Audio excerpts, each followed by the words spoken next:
Beep the Meep has taken over national television. Doctor Who has returned in the Star Beast. Hail to the meat. Hail to the Most High. Oh, what a Saturday night that was. Well, I A think roller early Sunday coaster. morning for you, wasn't it? Yeah, Sadly. I was watching it at midnight, so it was great. It was a great way to Mm. kick off a Sunday. Mm.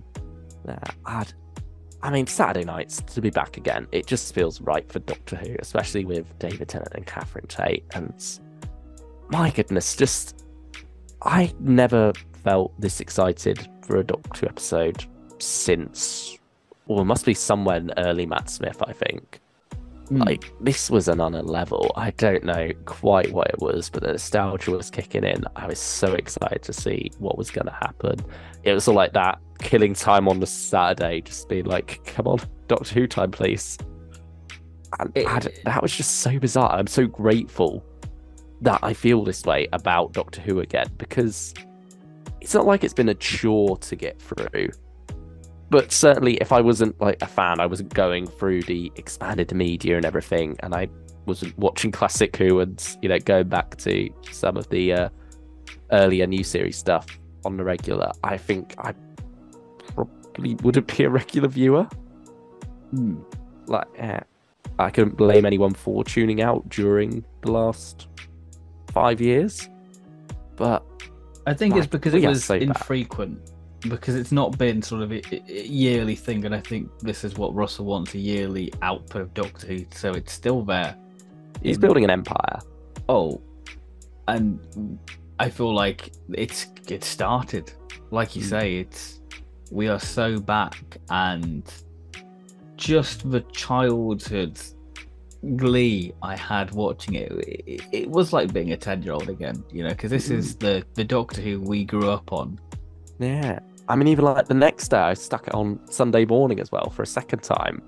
And like, I've already watched The Star Beast now more times than I have any episode since the series 10 finale. Mm. Yeah, because I've watched it 3 times already, and I'm sure I will again, because it's just so fun to stick on and enjoy, and it's got so much going for it. Should we talk about some of the things it's got going for it? Should we start breaking it down? Yeah, I think it's only right too at this point. So, the opening. I mean, maybe not something it's got going for it. Yeah, I think it was much more of a stylistic choice than going previously on Doctor Who. Here's a montage. It doesn't alienate you. It's very much kind of holding your hand, going, by the way, this is what's happened. This is where we're at, and this is how this story's going to unfold. I mean, I like the script for it. I like the intention of what it says. I like Donna in her kitchen talking to the camera. It's just the off-center Tennant floating in space doing it that feels a bit weird. Yeah. Yeah. Like, however good that effect was going to look, it does just feel like an odd choice to go for. Like, especially with that as the first shot. Like, Well, you could have had him leaning up against the TARDIS. yeah, something like that. Or, do a callback to Power of the Doctor, have him sat on top of the TARDIS. Yeah. Or something. Yeah, like, just something other than what we got. Because, yeah, that certainly it felt like it was done at the same time they did the photo shoot for, that main image they used for the 60th anniversary art. Where it's like Tennant as 14 in the middle, the diamonds all around, and then all the other Doctors from left to right. Yeah. It sort of feels like it was done at the same time with that, because he's doing that similar pose. But, I mean, while we have started off on a minor negative for me, like, I don't think any of the negatives really bother me with this. No. Like, there's things I can pick out as, would have done that a bit differently, wish that was changed slightly. But there's never anything huge that bothers me. There's never anything that takes away from my enjoyment. Like, as soon as the title sequence started, I was right back in it again and loving every second. The title sequence, I love it. It's a nice mishmash of sort of the first Russell title sequence mixed with everything Matt Smith, I would say. Yeah, it's sort of like got the cloudy approach, hasn't it? But with some different colours. And I And even love, some Jodie as well with the different like tunnels. yeah, I love how we have different angles of the TARDIS and how it's trying to keep up with the TARDIS, but we've got that sort of crash zoom as it sort of hurtles through that section of the cloud. I love that. Mm. Yeah, I love that it's not just a straight roller coaster, like one shot following. Mm-hmm. I like that we have mixed this up now and have, you know, just something a bit fresh. It's something that I've wanted a Doctor Who title sequence to do for a while. Mm. I think the theme worked a lot better than the orchestra edition. Yeah, the theme paired with the title sequence did a lot more for me than just hearing it on its own. I mean, Doctor Who logo.png though. Like, I'm not someone who's against I didn't that notice logo. I don't think it's too bad, but certainly it does stand out a little bit. But again, it's like it's a minor thing that doesn't really bother me. Mm-hmm. Like, it just looks like something that could have been done a bit nicer. I mean, you've always got a sort of a callback to like the Peter Howell with the way the sort of Who logo sort of flares out. It sort of does it on a spin though, doesn't it? Yeah. Bit of an angle. But yeah, but I think it's more the fact that it's flat when it does that. Mm. There's no depth to it. But I love the way the Who flies towards you afterwards. Like, yeah, that's very Howell. But I mean, you've uploaded a little reaction of your own, haven't you? I have. Bell recorded of you. So yeah, if you want to go check that out, it's only 40 seconds of your time. Little bit of serotonin as you watch Ben get excited. See me become a 10-year-old again. Yeah, but because the age in real time. Yeah, because I've watched that so many times, I've noticed that one thing I noticed in the credits is that weird breath thing. It is the there. end credits. It is there in the opening. Oh, is it? But much less noticeable. I think the mix had gone wrong in the credits. Maybe. So hopefully that's rectified for the next two, and I assume Shooty's gonna have the same theme tune and title sequence. Yeah, I imagine so. Yeah. I mean, David Tennant though, how glorious is he? Like, even better than he was as the 10th Doctor. Is it wrong to say 14 might be better than 10? Like, it's wonderful how.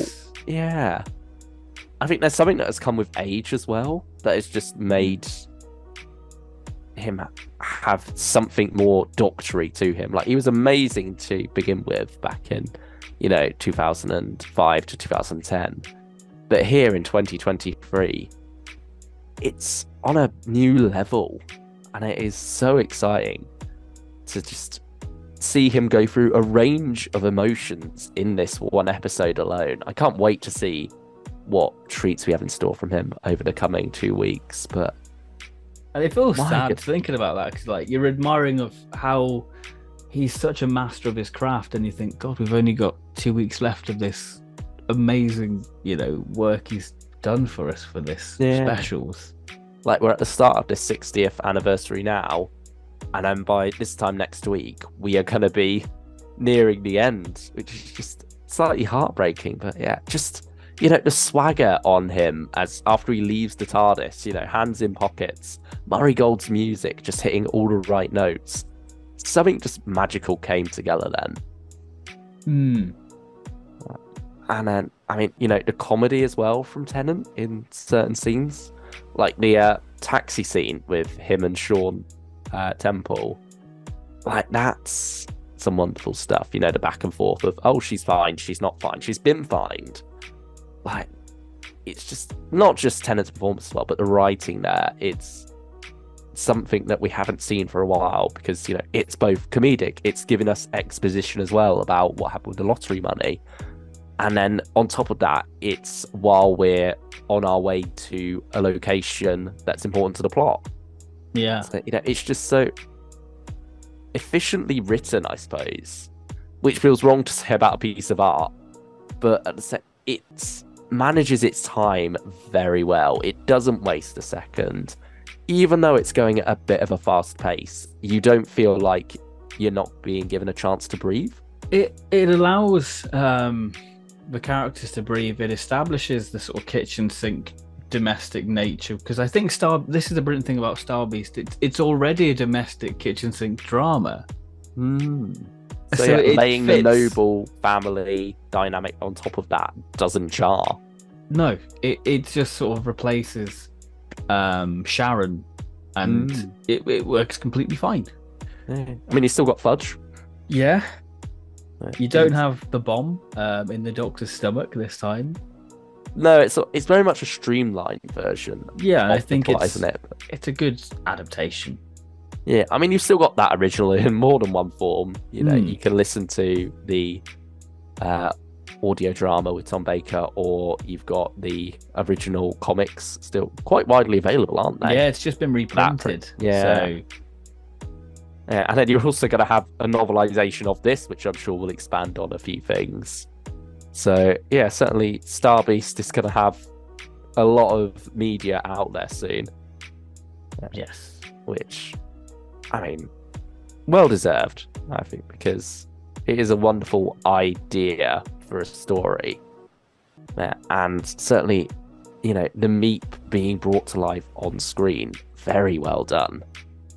I was very surprised for the evil Meep head was another head. I thought that was all CGI, but I was pleasantly surprised in the Unleashed that it was another practical prop. It's a combination of both, isn't it? Yeah. Like, I think some shots it is fully CG, some shots it's fully the prop, and then others it's a combination of both.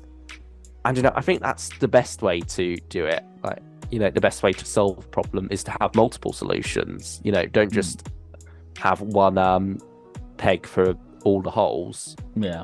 You know, do it differently with each shot depending on what that shot requires. And it all blends wonderfully. Like, it never stands out.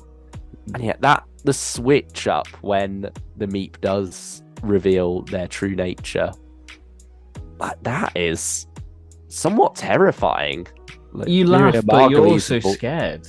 Yeah, like her voice, like coming out of that previously cute little creature, now becomes utterly terrifying. Yeah. I think props to her for that performance, because it is chilling, but also, you know, played right to the absurdness of what this is. Yeah, I mean, Meep allowed so many good funny moments, especially clinging on to Donna's leg. Yeah, you can tell Mad Paddington, Space Rat.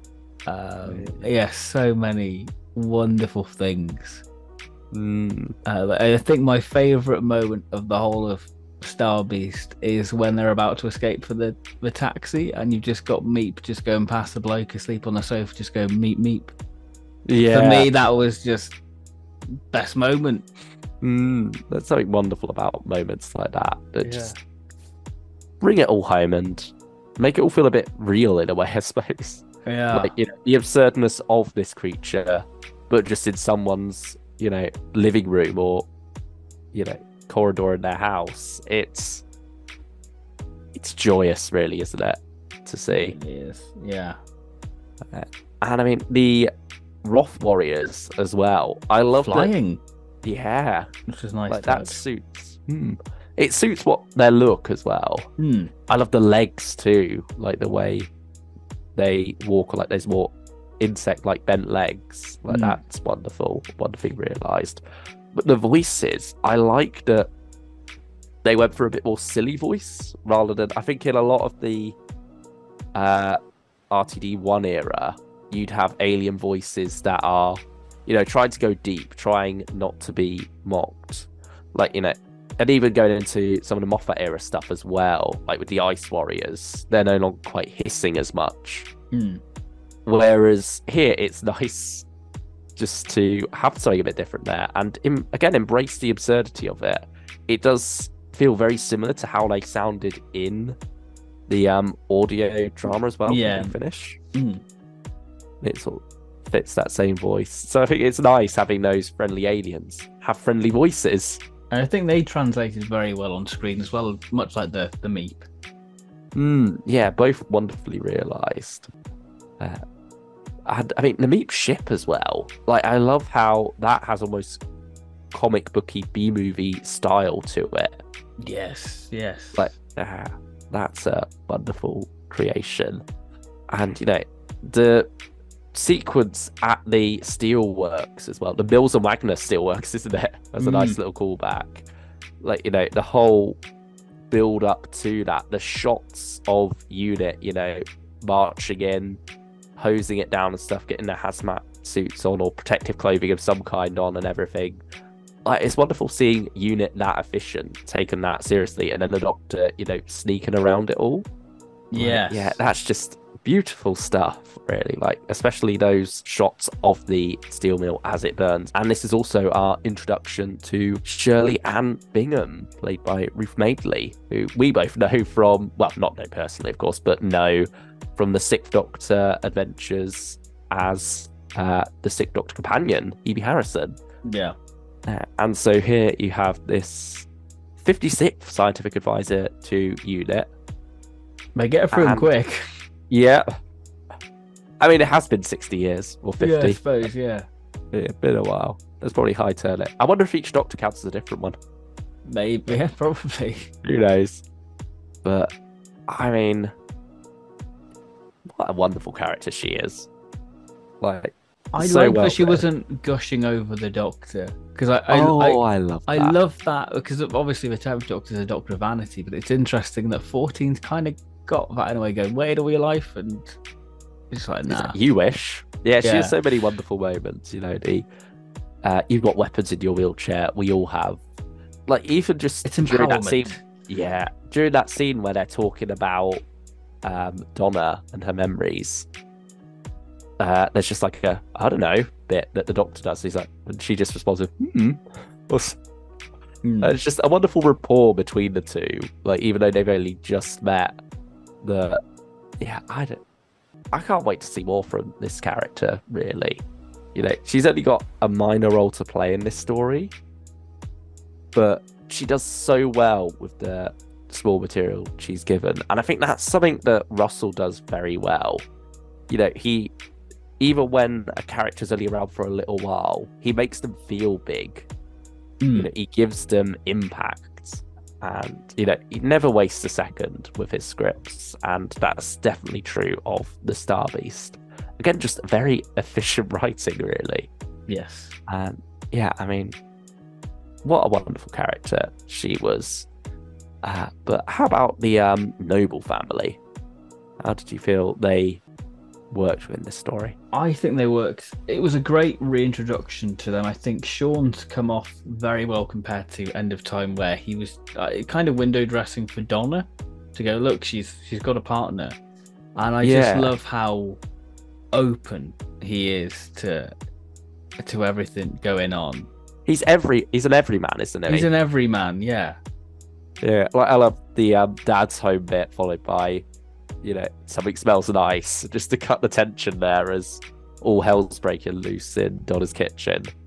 Yeah, and then we have the wonderful Rose, who played by Yasmin Finney. Yasmin Finney, who I think did a marvelous job, and I want more of them in the show. I think they were great. I think that how Russell handled the issues, I think that it was done respectfully and tastefully. I think he has also openly admitted as well that he is coming at this from the perspective of he's a member of the LGBT community himself, but at the same time he's a cis man. He's not a member of the trans community. Yeah. And so he's coming at this from a place of he wants to do his best within that. And certainly I have seen some criticisms out there, and I think some of them are fair from the trans community. I mean, not from any transphobes like that. It's just absolutely uncalled for. And it is nevertheless wonderful that despite all that, in the 60th anniversary of this huge sci-fi show, we are truly celebrating a trans character for the first time really in Doctor Who's history. Because certainly you've had, I think, 2 maybe examples before. Yeah, you had a character in Sleep No More who I think played a grunt. Yeah, that did not come off well at all. But yeah, it's wonderful here to just have her be a character in her own right. Yeah. And, just to show that trans people do exist. It's They're giving, here. Get over it. It's giving everyone a voice and everyone a chance to be heard. And I think that's important. And I think by putting it out there on telly, it normalizes it, because it should never be an issue. It's a fact of society, and it's a way of eradicating hate by going, look, it's fine. And I think as well, the scene with the boys on the bikes, like Russell has said, that he hopes that those people in real life who do those things will maybe think twice now that they're seeing themselves as, the baddies in Doctor Who, really.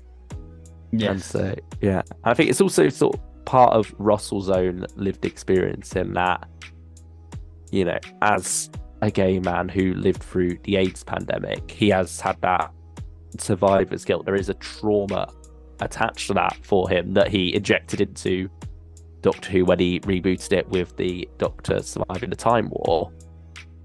And so he's coming at this from that perspective as well, and pouring some of those experiences over into the writing of Rose, presumably. And, how she doesn't feel like she quite fits in until the end of the story. But yeah, speaking of, shall we talk about the whole Metacrisis resolution and how that all gets sorted out? I think that whole scene was brilliant, just the sort of the sadness in Tennant's eyes as he does it, as he says the sort of codes to unlock it, as it were. Yeah. So the mirroring with Wilf in The End of Time as well, how they're both on opposite sides of the glass. That was great. I think it was one of those things you had to resolve and get done. And I think it would be a shame to have Dr. Donna for the whole of the special, because the reason we want Donna back is because Donna's iconic in her own right. She doesn't need to be the Dr. Donna. It's something that never quite sat right with me for a while anyway, like the way she was written out. The fact that, she didn't really have any agency in that. Yeah. And you could argue that adds to the tragedy, but I'm glad that now we have put that behind us. We do have the Donna we know and love back in her, without the Doctor half of her. And even throughout the earlier episode, she is wonderful. Like, without her memories, she is still Donna. I think that's the wonderful thing, that the story bookends and closes off. This was 2008 Dr. Donna, but this is the new dynamic. This is 2023 Doctor and Donna now. Yeah, you've got a Doctor who's a bit more open with his emotions. Yeah, I definitely see the more human side. Less arrogance to him. So it's like the rougher edges have been rounded off a bit thanks to his experiences as the 11th, 12th and 13th Doctors. And again, it's sort of not to rag on Once and Future once again, but it's wonderful to see how it handles that fact of, this is a Doctor using an old face, but he isn't that same man anymore. Yeah. And it's also rather wonderful in that, it is this conversation about gender identity throughout the story, particularly towards the end. And the fact that it's done more with the Doctor's gender than ever was done when they were a woman. I think it's setting up the idea of gender fluidness and how the Doctor can incorporate male traits and female traits depending on the sex they're at. But I think with Ncuti, we're probably going to see more of the fluid nature of it all. Now I think it's setting that up. That'd be interesting to see where they go with his portrayal. yeah, certainly within this story, I just had such a good time, really. Yes. And like Rachel Talalay's direction, Hmm.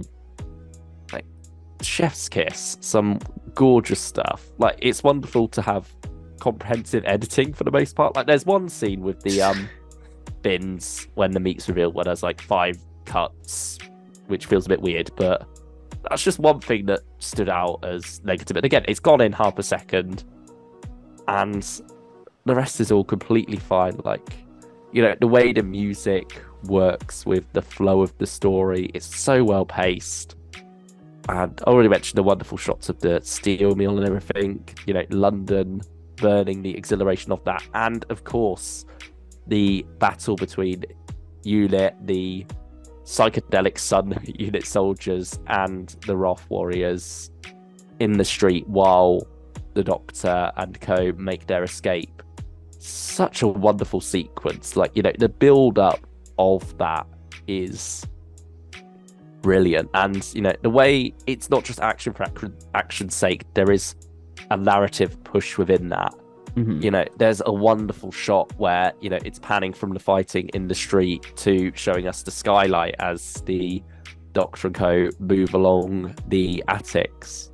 Yeah. Like, that is a gorgeous shot, and we are just so back, and we are so lucky to have this creative team making our favorite show for us. Like, I think this I just episode can't get enough. I think this episode just makes you admire every craft in the industry, whether that be production, writing, performance. You know, I think it all feels so polished and effortless, but yes, we know that a lot of hard work must have gone into this, and so bravo to everyone involved. The sonic screwdriver, I think that's been a big talking point. Can now make I don't force know what you fields. think of that. We've not discussed that yet. What? No, I genuinely don't mind it. I don't hate I it. like it, to be honest. Yeah, I've like got it's no real issue with it. like it adds wonderfully to that escape scene. It like makes sense for the Doctor to have, you know, the sonic screwdriver do something defensive. I mean, you had the same thing earlier. It was like hinted at when he done the readout. Yeah, I love the idea that you can do like a little screen and sort of touch screen. I love that. Yeah, because like before it was just scan something, look at the screwdriver. Like, even though there was not necessarily a display on it, and suddenly, you know, everything was just clear to the Doctor. Like, it felt too easy. It felt too magic wandy in that way. Whereas now, you know, it's actually physically doing stuff rather than just being waved about and suddenly, you know, stuff happens. Yes. Yeah, like, I think, yeah, it's something that had you told me going in, I'd probably been like, oh, I'm not so sure I like that as an idea. But getting to sit there and see it in execution, like, it just clicked. And yeah, I suppose part of it is down to increased budget. But it just feels right for the sonic screwdriver to be able to do that now. You know, as it's evolved throughout the years, this feels like the next logical step that doesn't necessarily feel too overpowered in the sense that, you know, it could just wave about and do anything, because, you know, it takes time to make those shields and stuff. Mm-hmm. Like, it's not a sudden just point, zap, and problem solved. Like, it's used creatively within that. It's like, oh, we've got a shield now, but we've still got other problems. We've got to get upstairs and everything. So I got goosebumps when the Doctor handed the Sonic to Donna, and I was like, oh, this is so cool. Yeah. I mean, got goosebumps so many times throughout this episode. The Stones of Blood reference was funny. You got the never trust a man with a goatee. Yeah. Which, could that be leading anywhere, or is that just a fun line? Is that the boss? Is that the boss? Oh, who knows? I mean, apparently we're not even going to find that out in the specials. That's going to be something that's paid off in Shooty's era. Ooh, that'd be nice. I mean, are we going to get a crime syndicate involving the Meep? Are we going to see the return of the Meep alongside some other criminal characters? I've seen someone throw Dog Bolter out there. I could see that. But yeah, I want more Meep for sure. Yeah. Yeah, be interested to see where that does go. Yeah, and again, that is very Russell, isn't it? Letting us know that he's back because it's a cryptic thing. I hate that. Yeah, it's very much one of his RTD isms, I suppose. Yes. Like it wouldn't be a season of Russell T Davies Doctor Who if you didn't have a little tease for something that's to come. I mean, the new TARDIS. Yeah, that is gorgeous. A wonderful set. I liked that the lighting changes as well. Like, I think that it's like a mood lighting. It stops it from feeling just too big and empty. Yeah. Yeah, like it adds a certain something that does. I'm not sure on the actual console itself in terms of the shape. I love the actual console. I like it's more buttony and levers, but I think I need to see more of it in use. But I mean, I like the set. I like the set a lot. I do think it's a shame that it wasn't Jodie set though. Just so that the reason that we lose that set and get a new TARDIS is because Donna spills coffee over it. Oh. Like, that would have been wonderful. But instead it just sort of comes out of nowhere for no reason. Because like it's still the Jodie set at the start of this story, even though we don't see it. And obviously in what's it called? Destination Skaro, it's the Jodie set. We even see it like in the background there.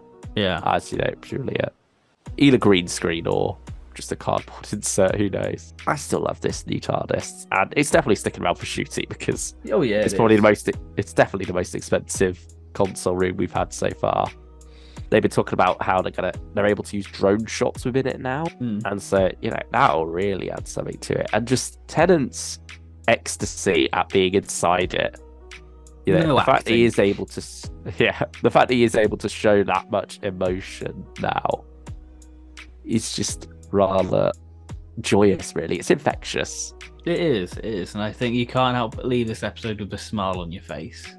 I mean, I had a smile on my face all the way through. Yeah, I agree with that.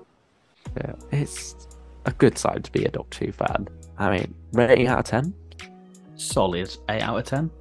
I'd go 8.5, I think. Oh, okay. Yeah, edge you out a little bit there. But yeah, I think, it's exactly what we needed to bring us back to it. Like, I imagine there's still better stuff to come. Like, yes. I mean, everyone's very hyped for what Wild Blue Yonder could bring us. It's the unknown. But yeah, this feels very Partners in Crime-esque in that it's just easy to stick on and have a good time with. And just have a laugh, have some serious moments as well. It's everything you want Doctor Who to be. And I love that we are getting 3 of these specials as well, not just one for the 60th, so that we can explore a range of Doctor Who. And it looks like we are going to be doing that over the coming 2 weeks. Didn't mention, but Sylvia, she's wonderful. Her best episode probably that she's ever had. She's redeemed herself. Yeah, she's a lovely character in this. And I love that line at the end of, "My father would be impressed. I have no higher compliment to the Doctor." I can't wait to see Wilf return, and I love the idea of Wilf being in his own little cottage. It's very much like the Third Doctor comics, how Third Doctor is in a little cottage in the country. Both funded by UNIT. Both funded by UNIT, so I think that was a nice little wink and nod to that, possibly. And I think the reunion between the Doctor and Wilf is going to be one of those moments where you're naturally going to be bawling your eyes out. So I'm excited to see that. Even more so now that we have sadly lost Bernard Crimmins. I do hope that we see it. I think there is certainly a bit of a worry there that maybe he didn't get to film enough of his stuff, so that they ended up having to cut it all out. So it's unclear whether he would have been in the Star Beast at all, because he was certainly there for the read through of the special. So, and we've seen pictures of him on set. It's just hopefully that was all for the giggle and they were saving him for that. Yeah. Because if they did reshoot this and, re-edit what they did have around the fact that Wilf wasn't going to be in it now, they did a remarkable job. It does feel seamless if that's the case, which does lead me to believe that what he did shoot was all for the giggle, presumably. Yeah. Just can't wait for next week now, or this week even. It's good to be excited about Doctor Who. Yeah, I feel 10 again. That's the main It's the highest takeaway. Yeah.